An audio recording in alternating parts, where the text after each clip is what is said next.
Morning, y'all. Double OG here this morning, talking about the fight hype. Now, as y'all know, we got a fight coming up with Canelo Alvarez and Amir Khan. Amir Khan fighting in the welterweight division is moving up 2 divisions to fight Canelo Alvarez at his weight. It's supposed to be a catch weight of 154. Now, I'm not going to get deep into it. I'm going to just make a point. Everybody expects Amir Khan to lose this fight. And everybody knows that Amir Khan got a weak chin. However, this is what us boxing enthusiasts are talking right now. Now, tell me what you think about this. How about Amir Khan is bulking up because he really can't make 147 anymore. That's what he says.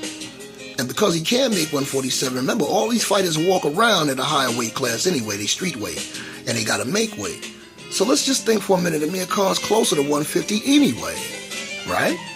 And an upset is possible. Amir got everything to gain, because if he loses, he's expected to lose.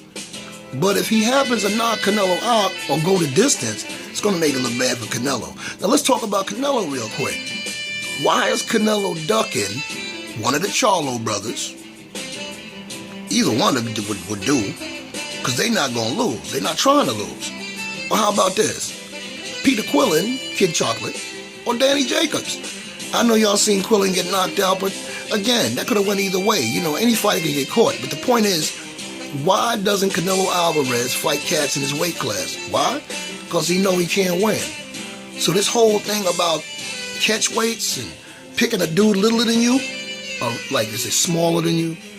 Well, you're going about to find out when this fight comes up. So with that being said, I just thought I'd make this quick video and get y'all mind working. Suppose an upset happens. Holler back at me, man, you know. Alright? Double OG NB. Peace.